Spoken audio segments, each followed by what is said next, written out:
Saudara dengan NIM 2429061011. Saya dari Fakultas Bisnis dan Managerial dengan Prodi Ilmu Hukum.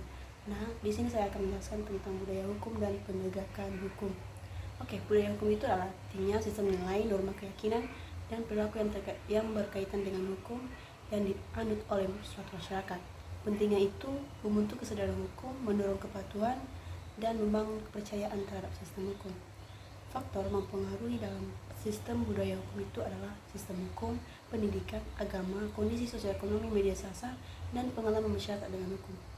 Apa kendalanya? Yaitu kesenjangan sosial ekonomi, korupsi, kurangnya pendidikan hukum, kurangnya partisipasi masyarakat, perubahan zaman, dan lemahnya penegakan hukum. Nah, apa solusinya? Yaitu peningkatan pendidikan hukum, reformasi lembaga hukum, pemberdayaan masyarakat, pengurangan kesenjangan, dan pemanfaatan teknologi. Nah, sekarang kita membahas tentang penegakan hukum. Pengertian dari penegakan hukum itu adalah proses menjalankan dan menerapkan hukum untuk menciptakan ketertiban, keadilan, dan keamanan di masyarakat. Tujuannya menciptakan ketertiban, mewujudkan keadilan, menjamin keamanan, dan mendukung pembangunan. Prinsip dari itu supremasi hukum, kesetaraan, keadilan, kepastian hukum, transparansi, dan akuntabilitas.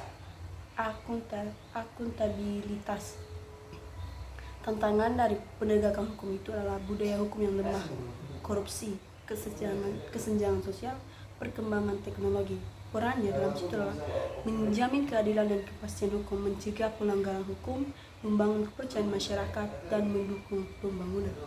Kaitan budaya hukum dan penegakan hukum itu adalah sinergi, artinya di mana budaya hukum yang kuat akan mendukung efektivitas penegakan hukum, sementara penegakan hukum yang adil akan membantu membentuk budaya hukum yang kuat. Teruslah tantangan bersama, di mana tantangan dalam membangun budaya hukum dan penegakan hukum seringkali saling terkait dan memerlukan upaya bersama dari semua pihak. Nah, kesimpulannya adalah membangun budaya hukum dan penegakan hukum yang kuat merupakan kunci untuk menciptakan masyarakat yang beradab, adil, dan sejahtera. Upaya bersama dari pemerintah, lembaga hukum, dan masyarakat diperlukan untuk mewujudkan hal tersebut. Demikian hasil presentasi saya ucapkan terima kasih.